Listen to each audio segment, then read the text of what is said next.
Now call to order the July 7th, 2026 Local Government Commission meeting. Welcome, everybody. Good to see you. Just a quick comment before we get into calling the roll and everything. Obviously, the governor signed the budget this morning. There are a number of changes to boards and commissions that are in that budget. They are sufficiently ambiguous that we're going to leave things as they are for now. We will figure that out as it relates to the LGC over the course of the coming month, and we'll address that in August. So just wanted to say that before we begin. Let me turn it over to Cindy to call the roll. Denise to run the meeting.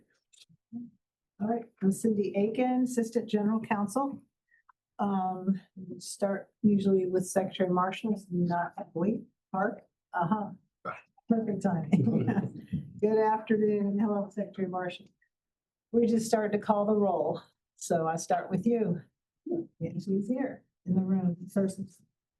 Auditor Bolick. Here. Also in person, and Secretary Wooten. Here. Thank you. Mr. Brown. Here. Participating virtually. Ms. Hoffman. No. Okay, we'll come back. Mr. Hughes. Here. Thank you. Participating virtually, and Commissioner Johnson. Present in the room. Mr. Stiff. Here. Also in the room. Treasurer Briner. Here. Okay, and so far just Ms. Hoffman is absent at this time. Staff present for the meeting: Denise Canada, LGC Secretary; Jennifer Wimmer, Director of Debt Management; and Kendra Boyle, Director of Fiscal Management. Just some housekeeping items. The meeting proceedings are being recorded and will be made available to the public pursuant to the Department of State Treasurer's Recording of Public Meetings Policy. We ask that each speaker today please identify yourself when you are speaking. Those who are participating virtually, we ask that you keep yourself muted when you're not speaking. The agenda for today's meeting is on the www.nctreasurer.gov website at the LGC page. If we have any changes to the agenda, that will be announced during the course of the meeting. We will continue to take all our votes by roll call. Without objection, members will have your motions and seconds be considered as a yes vote unless during the roll call you want to indicate otherwise. Welcome to our guests in the room. The microphones are pretty sensitive, and we ask that if you need to have a private conversation, you're welcome to go to the lobby. And thank you very much. All right, Cindy, thank you so much. Please join me for the Pledge of Allegiance and the salute to the flag of North Carolina. Allegiance to the flag of the United States of America and to the republic for which it stands, one nation, under God, indivisible, with liberty and justice for all. I salute the flag of North Carolina and pledge to the old North State love, loyalty, and faith.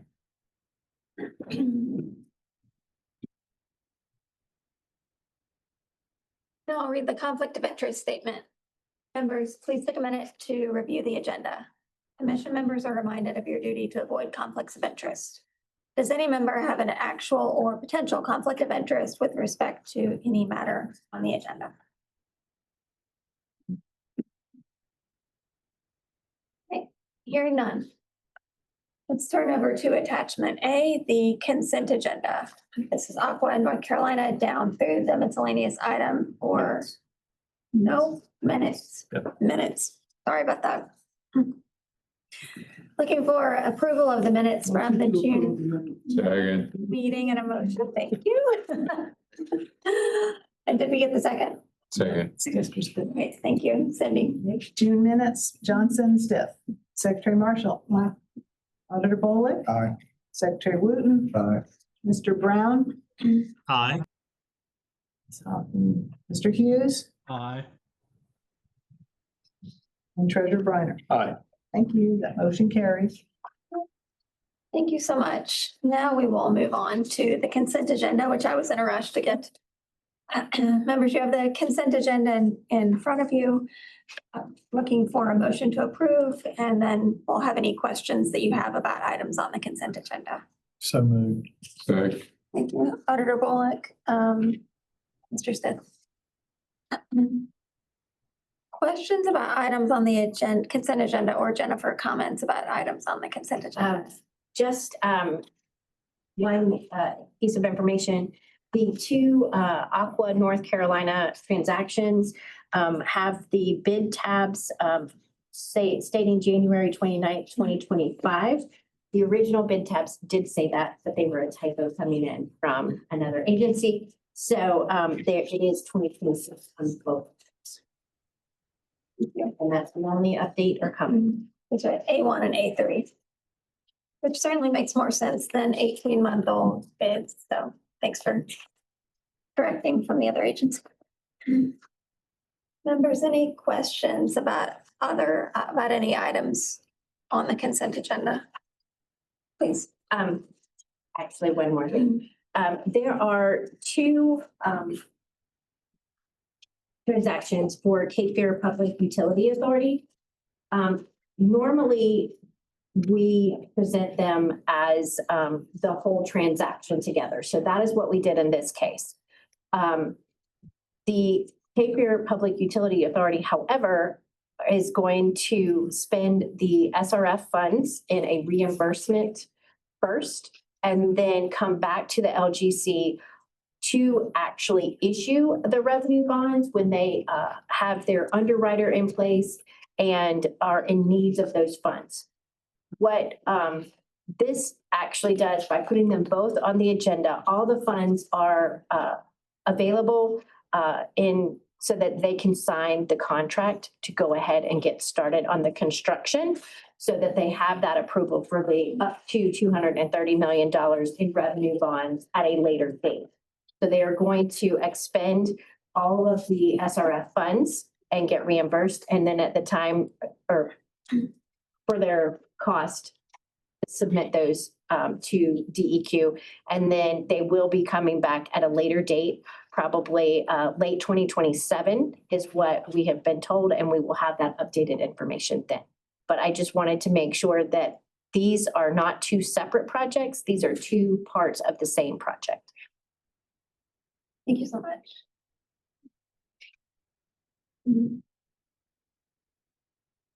Questions about any of these items? We'll take some hefty increases. Yeah. Okay. And they have increases planned.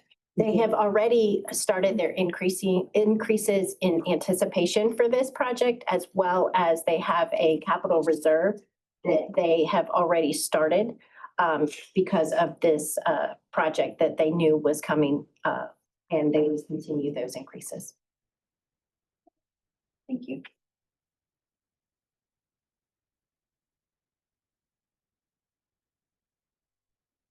All right, not hearing any other questions, we have a motion and a second. Cindy, we, I do have one Oh, question. Sam. Do you have any on the Orange County bonds?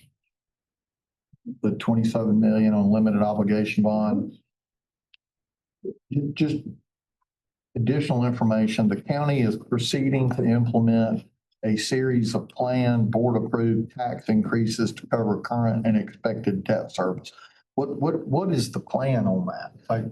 I mean, that's political whim. I mean, you know, a council can approve or not approve a tax increase anytime, anywhere, or change their mind. They can lower taxes or raise it at any time. I'm just curious help me understand what is meant by planned tax increase. I've never heard of a planned tax increase in my life. So for our purposes, normally we've asked that question, and it is a defined, yes, this has already been in there, or no, we have not, and we do it that way. However, they made a purpose to tell us that for their current operating expenses, as well as this planned debt service, they will do what's necessary to make those debt service payments. So again, to your point, it is at their discretion, but they want to make sure that we know that they take this very seriously. Okay, I just have never heard of a planned tax increase. I can attest as an Orange County resident, they have no qualms about raising taxes. I'm 100 yards outside. Yeah, My neighbors complain about it, but that just struck me as an odd comment. I've not seen that comment yet, but okay, I appreciate the clarification. Thank you. Thanks, Jennifer. And I wonder if this is a bit in contrast to some units that come for debt approval where the finances appear a bit tight and our staff ask, do you appear to have the political will to make the tax increases necessary to fund this debt? And what we hear is, we intend to never increase taxes. So between the two, it's helpful to know that they at least acknowledge that there's a need. And I imagine that's the intent behind the comment. Yeah. All right, thanks. All right, anyone else? Secretary Marshall? No. Okay. All right, Cindy. Okay. For the consent agenda, which is starting with Aqua, North Carolina, goes through the Durham County miscellaneous item. We had motion Bolick, second by Stiff. Secretary Marshall. Aye. Secretary Wooten. Aye. Mr. Brown. Aye. Mr. Hughes. Aye. Commissioner Johnson. Treasurer Bryman. Aye. Thank you. Motion carries. All right. Thank you so much. Moving to attachment B, that we have 2 FPIC units on the agenda today. Let's start with the town of Eaton. I'll turn it over to Kendra to give a summary, to Jennifer to describe the debt, and then to Kendra to describe the financial picture. This project is for a little over $4 million, and it is to replace the advanced metering infrastructure of the water and sewer. We have these pretty regularly, and it is to increase the efficiencies of the water and sewer department. For this, there is a flat increase plans to implement that. However, it is not tied strictly to this debt. It is just general revenues coming in, and there's no additional increase tied to this project. So it is a private placement with Carter Bank and Trust. And I will turn it over to Kendra. Sure. So you have the FPIC response summary in your packet. I did want to point out there was one FPIC for transfers exceeding our threshold level and this was money coming from their ARPA fund into the water and sewer fund. They did talk about that some of that ARPA money was about employee retention increases, that being a recurring expenditure. We had follow-up discussion with them about, okay, now that this is a recurring expenditure, how are you going to fund that going forward since your ARPA money has been all expended? The response was that they recognize that would be an issue, and they have made some incremental increases in their rates in order to afford these additional expenditures. And that transfer indicator was based on fiscal year 25 results. Now, as you know, we've finished up fiscal year 26. There's no indication that they have any issues covering those recurring expenditures. So that was information that I wanted to let you know about, that we followed up with the unit on. And in addition, they had a capital asset condition ratio below our threshold. And they indicated to us in conversation that they had a major project and that was finished up in fiscal year 26, that we should see improving that ratio moving forward. They have an additional project that should be finished up in 27 that again will help increase that condition asset ratio. So that's information that I wanted you all to know, was a follow-up discussion in addition to the response that they gave us. Thanks, Kendra. So Kendra, do you feel comfortable, because that was something that caught my eye, that the typical transfer rate, 3% below, they're at 11. So in their discussions, do you see their plan will help bring that back We in believe that line? their plan is going to cover those expenditures, that they don't have to make any transfers from other funds to cover those operating expenditures, which is an important thing that we look for. And are you seeing it, and not to pile on, because I'll move it at the appropriate time, Eden, but I'm sure other units are facing that same reality that ARPA has gone away now, and now how do we Right. So manage that process? Or are we're you, trying to keep a close eye on those units that may have that type of issue and help them to proactively plan for anything that they put in place that's recurring due to ARPA funds. thank you. All right, looking for a motion and a second on this item. The item. Mr. Stith, Secretary Marshall, any other questions about this item? Of the town of Eden? All right, All right, we're doing City of Eden, debt request, Stith Marshall. Auditor Bolt, Aye. Secretary Wooten, Aye. Mr. Brown, Aye. Mr. Hughes, Aye. Commissioner Johnson. Aye. Treasurer Briner. Aye. Motion carries. all right, Cindy, thank you. Now turning to the second epic item, which is Stanley County. Again, I'll turn it over to Jennifer and then Kendra. Stanley County is coming for interim financing for 22.5 million. It is going to be placed with PNC for the construction period and then taken out after construction with a USDA revenue bond. This project is to increase capacity for the wastewater treatment plant in West Stanley for its services for municipalities, and it is not sufficient at this time to meet future wastewater service demands. And so this is, again, for the interim financing only with PNC.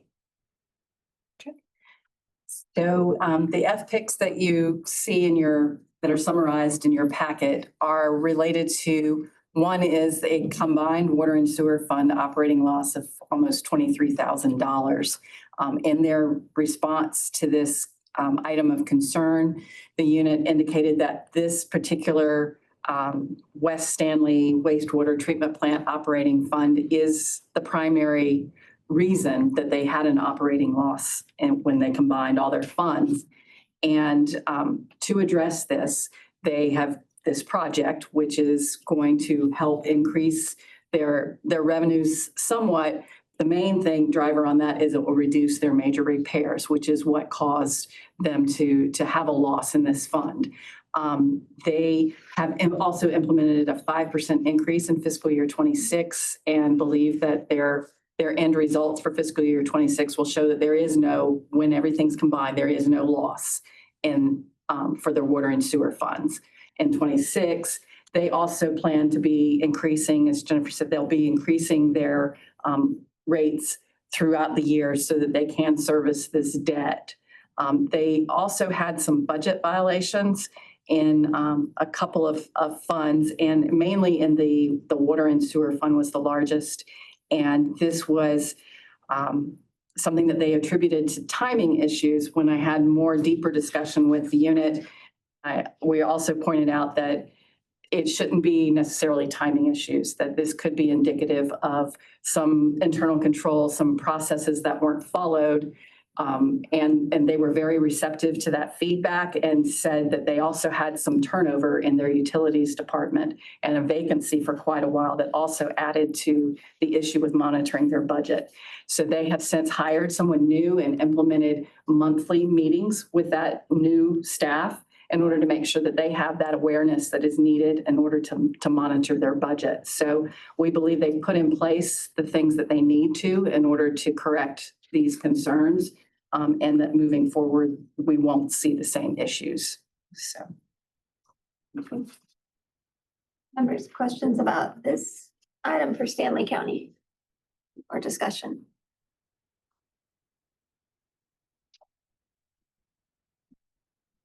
I move approval. Second. Thank you, Secretary Wooten. Mr. Stith? Cindy? When you're ready, if you call the roll. No discussion, Stanley County, that's a motion, Wooten, second Stith. Secretary Marshall. Aye. Auditor Bolt. Aye. Mr. Brown. Mr. Brown. Aye. Thank you, Mr. Hughes. Aye. You, Commissioner Johnson. Aye. Treasurer Briner. Aye. Motion carries. Thank you so much. That's it for the voting portion of our agenda. Now joined again by our City of Rocky Mount folks. If you all would come on up to the table, you're used to it at this point. Thank you for being here.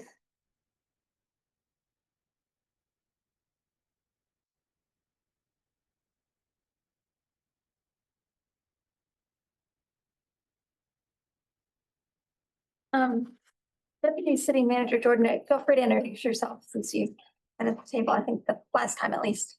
Yes, thank you, Madam Secretary. Hello, Treasurer, other commission members. I'm CJ Jordan. I'm the Deputy City Manager for the City of Rocky Mount. Thanks so much. We appreciate your team being here today. We know that last time when you were here, you shared with us your draft budget, which I know you obviously have since adopted. I've given a high-level summary to the commission members of your budget, shared your budget ordinance. Appreciate that you're sending the cash flow every month. And of course, every month we see that your cash picture continues to improve. So I understand that a few members of the commission have questions, but I think I'll turn it over to you first. How is it going, basically? Give us, what kind of update do you have to share with us? Thank you, Madam Secretary. As the Secretary noted, from our last meeting with you all, our cash balance has drastically approved. Our cash on hand right now is about 20.9 million ending in June of this year. That's a significant step forward for the City of Rocky Mount. One of the things that stands out in that is our balance is about 1.4 million higher than the prior month, but also that balance is 14.6 million higher than our last forecast, which really shows that Rocky Mount has put ourselves in a position to really get back to financial stability. During that time as well, the amount of work that the staff has put inside of making sure that the City of Rocky Mount is on the right path with the operational efficiency plan is showcased also in our budget that the mayor and city council approved. That budget in itself, the general fund budget is $87.1 million, which is about $4.5 million lower than our fiscal year 26 revised budget. But I also want to point out that inside that budget, we did not use any or appropriate any of our fund balance in that budget. That's a huge step for the City of Rocky Mount, and it's deliberately that we took that position to make sure that we can put ourselves in right footing. Across all of our funds, that budget also represents a $16.1 million lower than our fiscal year 26 revised budget. Some difficult decisions had to be made, and staff had to present those difficult decisions to mayor and council over the course of the prior months, but also in this budget. With that, taxes were raised on a 7-cent increase, setting the tax rate at 69 cents per 100 valuation. I think the most important thing that I want to make sure that I convey on behalf of the City Manager Elton Daniels is that it is this body, this commission that continue to believe in us and give us that opportunity to put that one foot in front of the other to make sure that we get on the right path. And that collaboration shows exactly what state and local together can do when you collaborate and really want to see the success of each municipality. And so I want to say thank you on behalf of all the residents of Rocky Mount, the staff at the City of Rocky Mount, that you gave us this opportunity, continuously give us the opportunity to present what we're doing before you and continue to provide those recommendations. I stand forward to answer any questions that you may have.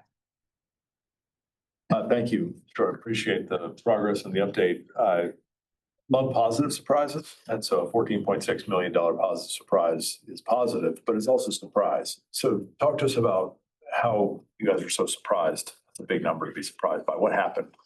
I'll take that. So throughout this process, I've mentioned that when I put together the projections, as being very conservative on the projections, one of the major things that I've noticed over the year that I've been with the city is that it was last summer that each month we dropped a 10 million. Yeah, very close to that. And so realizing that when we first started looking deep into this, there were a lot of things that had been approved and maybe encumbered, but maybe the TOs no longer existed type things. I'll say surprises. So I've been holding the expenditures where we had them last year, hoping that we wouldn't see any surprises. And we've made it through June. And, so we've been, very close to a year of, my tenure and, having, the city manager and I and the other staff having eyes on, all of our expenditures. And what we're seeing now is we believe we've uncovered the surprises. And we're now operating within our means. And so I'd say the reason for the increase, I don't expect another huge increase. And there may be a surprise or two left. But the reason for that is I was really holding solid on those expenditures based on last year. Now we're in a new budget. We're in a new budget that those of us who were working on it this year, we know these numbers, we know what's in this budget. There shouldn't be the gaps, that we had before. So I think that is to me, that is the primary reason for the difference. Now, I will go back to that we did increase our utility rates earlier in the year. So a part of that is coming from those increased utility rates that were increased early in the year. And then the gas fund actually had another increase with the budget. And those, we're not seeing yet, but we are seeing our four major utilities that had utility increases earlier in the year. We are seeing, those revenues come through now. No questions, Secretary Marshall. Can you give us some general descriptions of what these surprises might have been by category, or what kind of things were they? Well, Can I Okay, go ahead. start there? I think really probably the fundamental difference is that we've got competent staff. And we have staff in leadership positions that are making a big difference in driving right decisions. Cheryl had the unfortunate task of entering a place that had not reconciled their books at 13 months, had no sense of what a key performance indicator might look like or not look like. And she and Elton, as a new manager, made good decisions in trying to keep us all on board. And I think that this body, in particular, what resonates with me is what Mr. Treasurer started out. Look, this is usually a problem we have because fundamentals of the economics have collapsed. In this case, all those pieces and parts are in place. There needs to be a political will to change it. So, but I think it really goes back to the team that we have on board now, holding us on the rails. And I think a wake-up call in terms of the elected body, understanding the necessity, it's probably a wrong phrase, understanding the significance of where we were and making sure that we're getting on the right track. And so Cheryl's going to give you the real technical piece, but she's not going to take credit for what she's done. Elton's not going to take credit in the same way that they deserve. And management is, at the end of the day, critical to success. I certainly deeply appreciate that, but now specific surprises, I'll let her speak.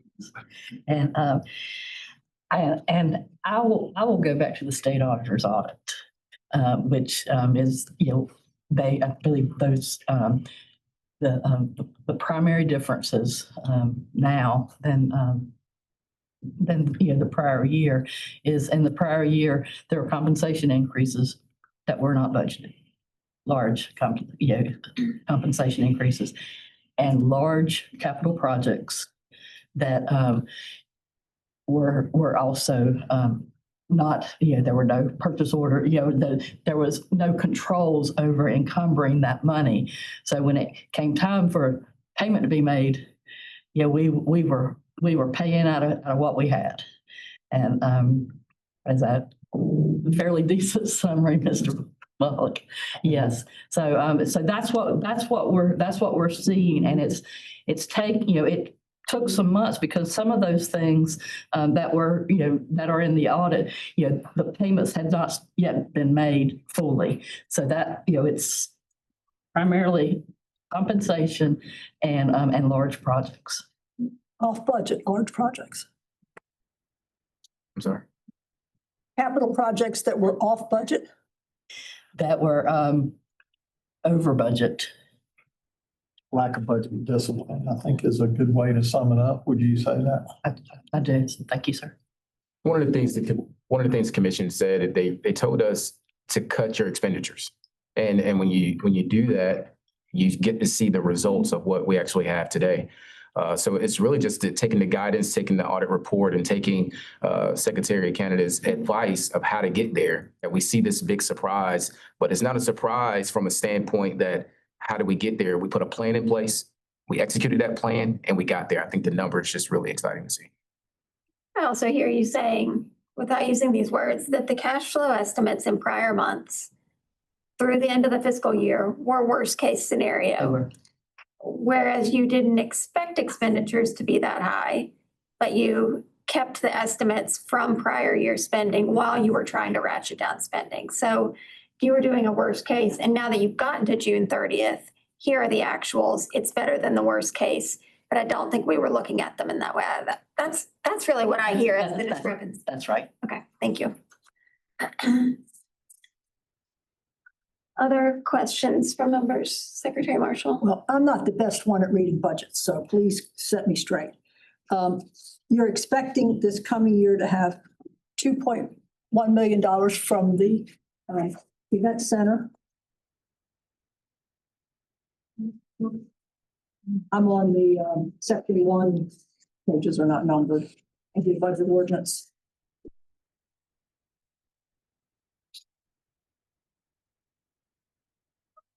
Right, 2.1 receipts, and you intend to expend 6.1 million in appropriations out.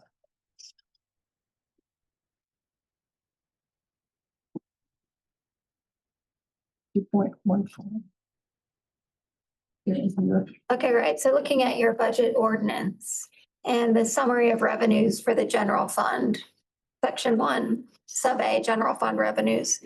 I see that you're showing the event center revenue as 2.14 million. And then I believe that down in section 2, where it shows the expenditures, you're showing a different amount of expenditures for the event center, which is the 6.14. And I think Secretary Marshall is asking about, in her mind, those should line up. So how are you supporting the event center other than event center revenue? All right. The city, when the debt was issued, the city pays the debt service, and that's always been the case, is that the city pays the debt service. And there, I believe there is also a small, less than $1 million transfer, well, not transfer, it's in the same fund, but into the event center. That's less than what we've been seeing, had in the past, but the city's always had the commitment to pay the debt service. So it's getting more equal, so that the operations cover the operations, but that is one of the areas that we're still having to concentrate on. But then that means you're expecting 2.1 million over the next 12 months of revenues from the event center. Revenues from, yes. What makes up sales and services? You have a revenue line of $12 million there. A number of things, our parks and recreation facilities, so that includes everything parks related, the Imperial Center, our theater. Let me think of what else we have. This general fund sales. That's primarily what I think of. Sports complex. That probably includes it, and the park, park maybe. So the event center is not in the I sports. think what you're asking is, it's operating at a loss, and we recognize that. So, the initiatives that we've got taken, that we're going to do going forward, is look at our managing agent, which is Sports SFM, see if they can help us with additional revenues, tweaks, and figure out some way to be able to grow the revenue. The expense is what it is, and we're on the hook for it. And we certainly recognize that. And so the two items on the budget that were at losses were that and our transportation, specifically our bus line. And we have a similar initiative to try to scrub that. The initial, the thing that we had to work toward was trying to get a budget that was balanced. a budget that was workable, sustainable. We felt like we could really achieve, knowing full well that it is just a snapshot in time and not representative of what we need to be doing going forward. So these are two items. If we can close the gap on that, the impact that would have to our citizenry would be tremendous. And we all understand that. And that's something that's important to us. Good luck. I know. I mean, I'm Folks want to have events and they say there are not enough event centers around.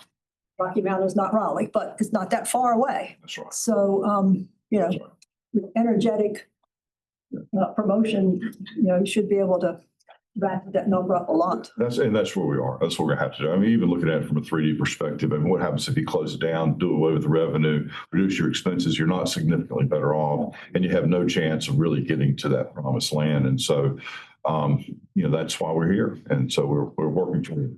Yeah, good luck, I know, is right. Yeah, you know, I just do hear a lot of complaints about needing events, and so that's thanks. And I will say it has had a tremendous impact in terms of folks coming to Rocky Mountain. It really has helped us with our tourism taxes and other pieces that are softer components of the budget. But you know, we still have a lot of work to do. We recognize that. Okay, that's about it. Maybe you can get Taylor Swift to have an event there. Have a wedding or something. Not touching that. So the note about the state budget appropriations of 6.6 million, I know we talked about this some months ago.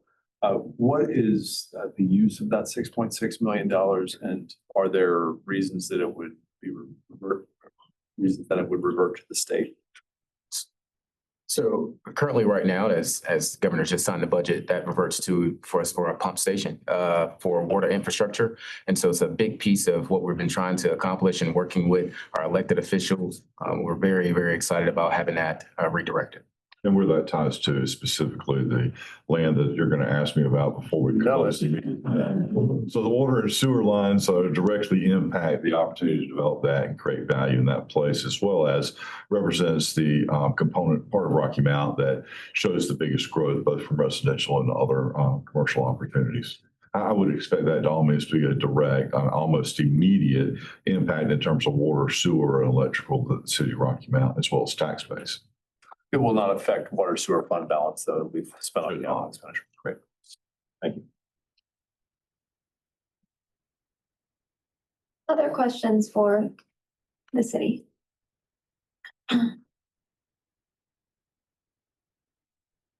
I have a question. I know you do. You want to go ahead and answer it?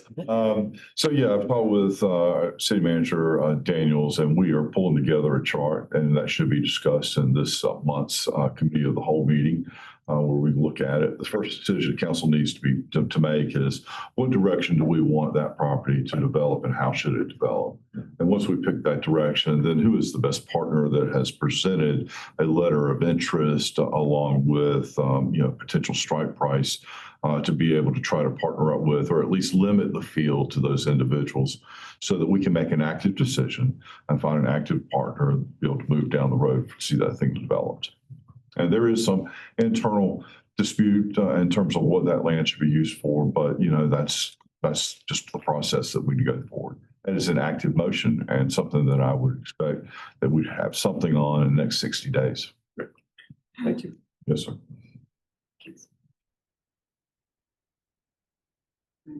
Members, not seeing any other questions. Please. Well, it's not a question for the folks from Rocky Mountain, but it's a question for us about how often do we have to? Yep. Can we say? For you. Okay, gotcha. What do you want to do from here? What's the will of the body? We will have the city back as often as you want to have them back. The city can continue to send me the cash information, and I can provide you written updates. What do you feel most comfortable with in providing oversight to make sure the city continues to improve financially?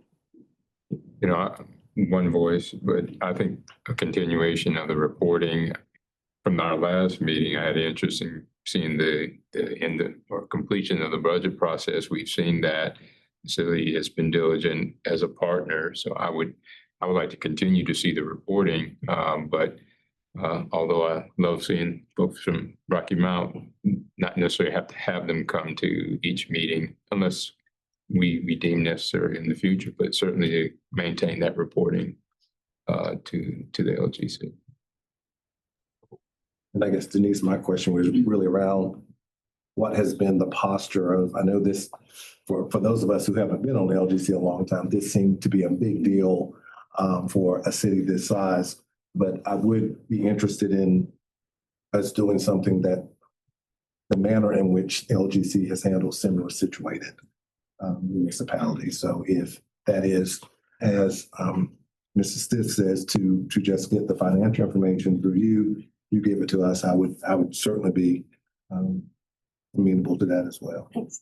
I think I can safely say that this would have been a big deal, even for members that have been on for quite a while. Yeah. For a city of this size Yes. to come so close to the edge, and I'm happy that you're a ways back from the edge. I'm actually gonna turn it over to Kendra to ask about how we have handled units in the past. If you have anything you want to add, Secretary Wooten, I don't predate you on this. All right. Not very much. In the past, there's been the assumption of control.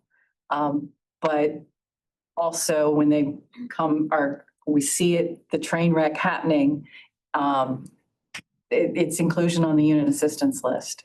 And then that's the constant monitoring, an assigned coach team member who works through with staff what they need to do and then holds them accountable for meeting those goals. It's the same thing that we would do for any unit that reaches the UAL.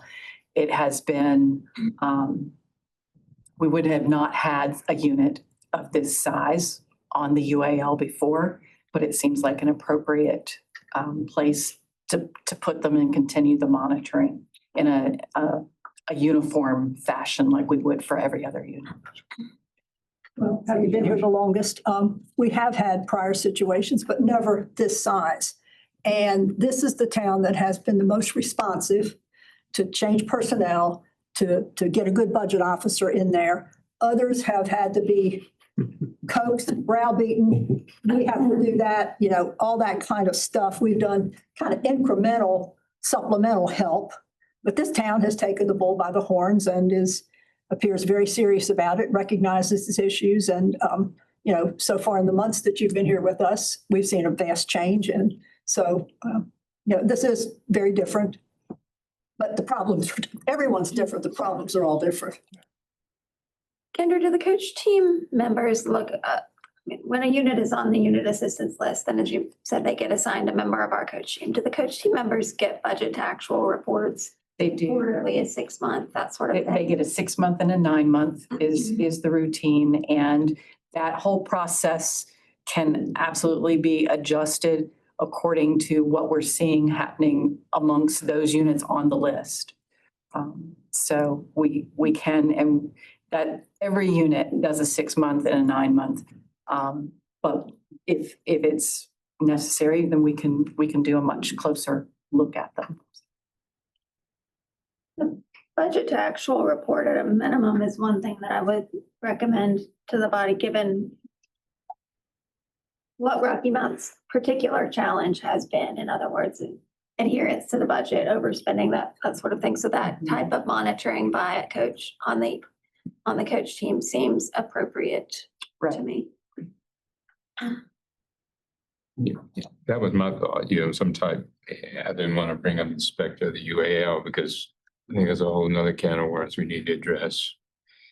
And how we're going to, well, finish my sentence, and how we're going to start moving folks off of it.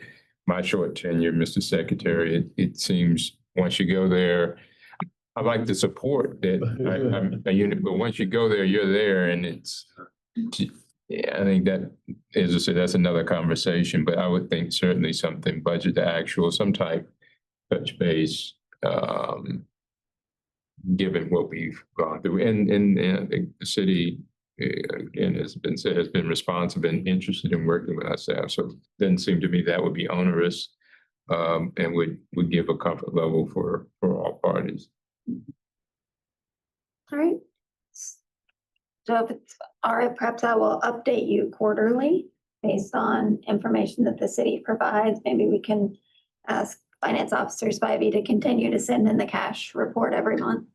Would be helpful, and obviously your staff will be monitoring it for items of concern, would bring back sooner if needed, but don't expect that, and otherwise can give you quarterly updates over the next year, and assume we'll see this unit on the next unit assistance list and assigned to a member of the coach team. I will tell you that we have recently made some hires within the division, including on the coach team, and have a new coach that comes from a much larger unit than some of our prior coaches. And so I think we're well equipped to handle it, give support to a larger unit.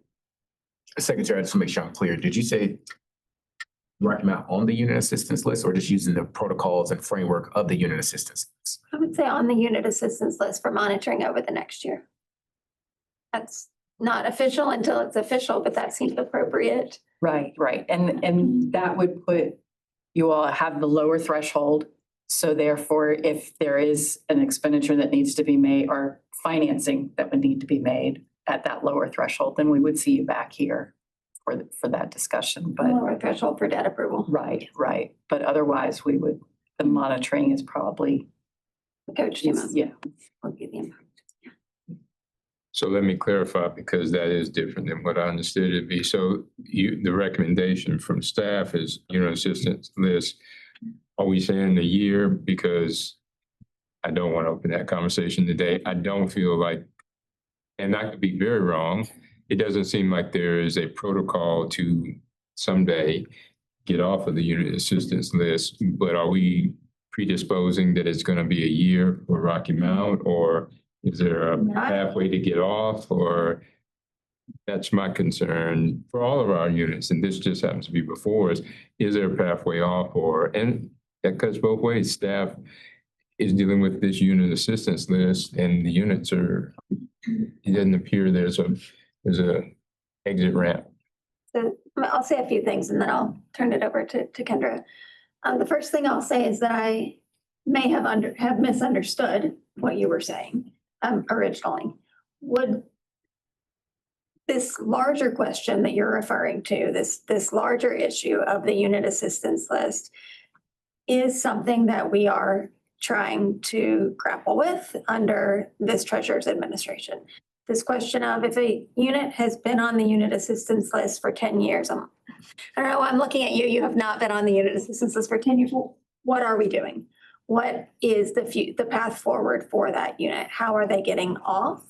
Or if a unit cannot get off the unit assistance list, then what does that say about the future of that town financially, or the future existence of that town? This is a larger issue that we are only beginning to get to. So I don't know that I want to tie Rocky Mount's future over the next year up in that larger policy question that we as staff are grappling with, the treasurer's grappling with, and then you as a body will be grappling with. So I want to hold that a little bit separate. To answer your specific question, there absolutely is a path off the unit assistance list, and we do see units come off. So every year when we have when financial audits are submitted, and then Kendra and her staff go through the metrics and the indicators, then certainly some units are found to no longer score for the unit assistance list. But it's not just a score. There's our staff's judgment as well. This unit hasn't scored, but we think really they're close and they need to stay on. Or this unit has scored, but we know they've made all these improvements. That there's that element as well. But I will say units absolutely do come off. Now, in terms of saying the next year, that was just me saying, sort of pulling out of the air, how about quarterly over this fiscal year? That was my thought process, to follow them for an entire fiscal year, but there's nothing magic about that time period. And I'll let Kendra correct everything I said. I won't correct it. And this body should hear in the coming months a list of about 30 units that will be coming off this year of the unit assistance list. Now, unfortunately, there will be units coming on that have not been on before due to their score, or some units that come on for a period because we have not received their audited financial statements and therefore we can't get a score on them. And those units that do eventually get us their audited financial statements, depending on what they say and why they're late, then possibly they could come off once we have the information. Not, not highly likely that they would, but they could. And we have had that happen in the past, that if a unit is, the only reason is because we don't have the financials to make that assessment, and then they come in. But as Denise said, we are looking at different ways that we can help those units get off faster and then do that assessment of those units that have been on, because we do have a good number of units that have been on since the inception that just due to circumstances, some of them will never be able to come off because of their water and sewer issues. So we can have that deeper discussion at another meeting, but just to give you a kind of a highlights of what that would be. And I commend the treasurer and when I hear UAL, that's what I think about your good work and your vision to address that larger piece of it. And so maybe I'm conflating, but when I hear that flags for me, because I know you taking the lead in trying to address that. And so that is said, what is your thought around what we have before us then with the city of Rocky Mount? Well, I will say I didn't come into this meeting planning to make a recommendation about the UAL because I generally leave that to our fiscal staff where we make that decision in concert. So it would be a little bit out of timing to make that decision today, and that's certainly not what I was expecting. I do think that it makes sense to not have Rocky Mount back next month. I don't think that we need to be having them here every month at this point. I would recommend that at a minimum, we continue to get the cash estimates. At a minimum, we get budget to actuals, whether or not we get those through a coach or we get them directly from the unit. I don't think we'll have any problem getting that information, and that our staff should monitor that and update you every 3 months or so. And if we see something alarming, then we'll update you sooner. But I think that's probably the right approach, Auditor Bullock. I like that. I don't see any reason to have the team come every month. I do want to remind the body, the city of Rocky Mount was within a fiscal quarter of running out of money. Sure. So this is not a, we're done situation at this point. I mean, when you're within a fiscal quarter and you're the 21st largest metropolitan unit in the state of North Carolina, and you're within a fiscal quarter of running out of money, it becomes a serious situation. And that's what the LGC set up for. That's why our team was involved. But I would say this about the team currently in place at Rocky Mount. They're very responsive and have been to our office. And I am certain they have been just as responsive to the treasurer's team at the LGC. So I commend the team that's in place right now for working through. But I do think that, whatever, there should be some level of monitoring at this point so that we don't find ourselves in a situation in a short period of time having to take more draconian efforts and then we owe that to the people of Rocky Mount.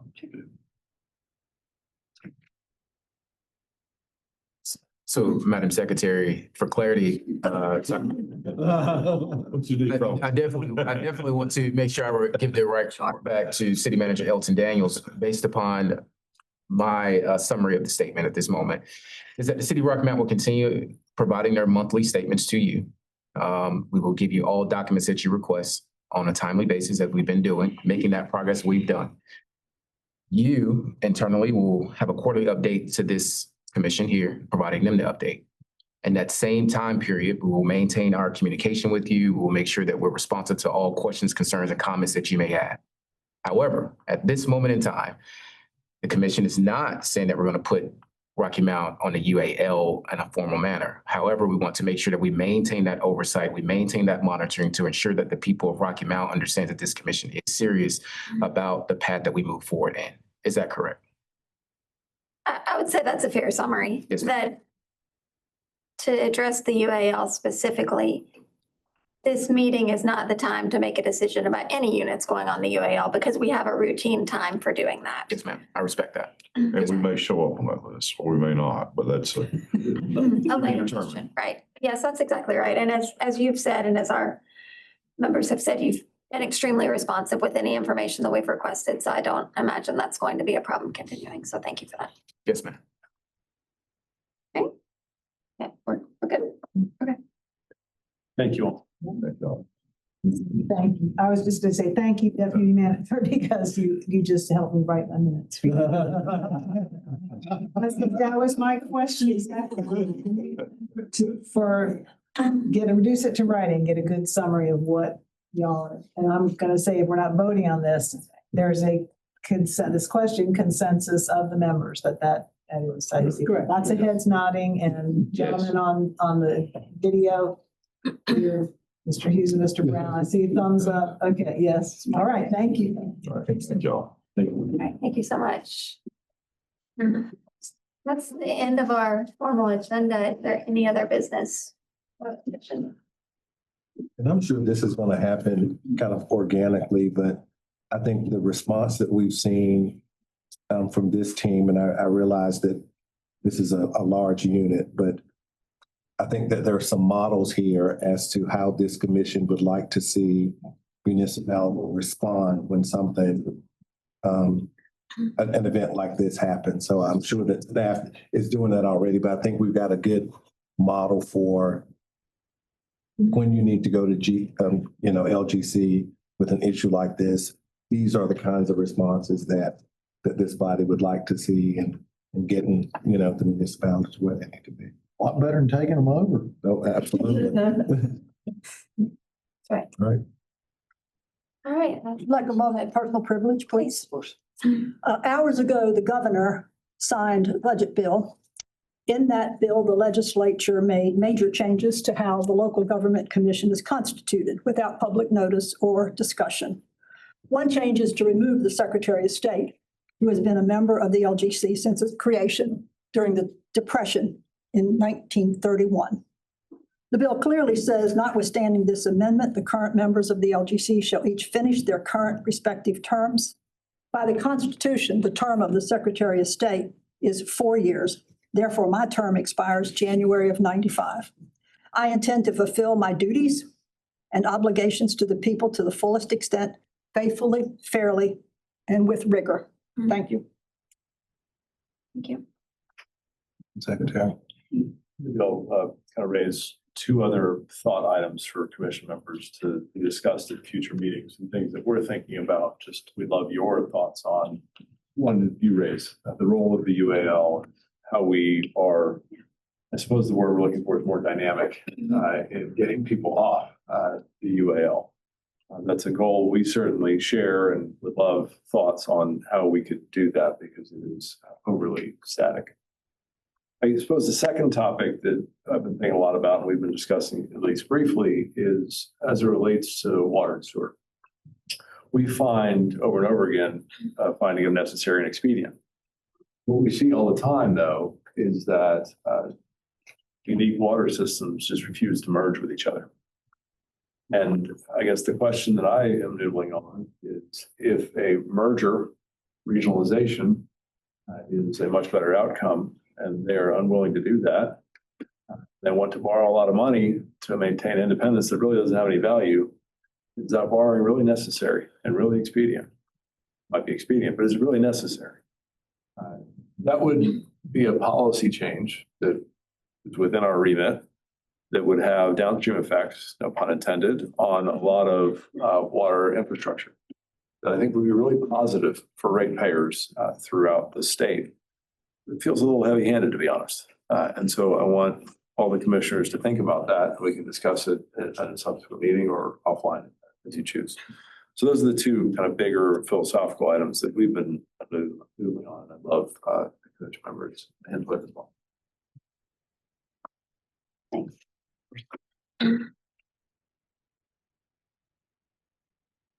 Any other business before the commission? Otherwise, looking for a motion to adjourn. Adjourn. So Commissioner Johnson, Commissioner Stith, we'll do a voice vote. All in favor? Aye. All opposed? Thank you so much. Meeting's adjourned.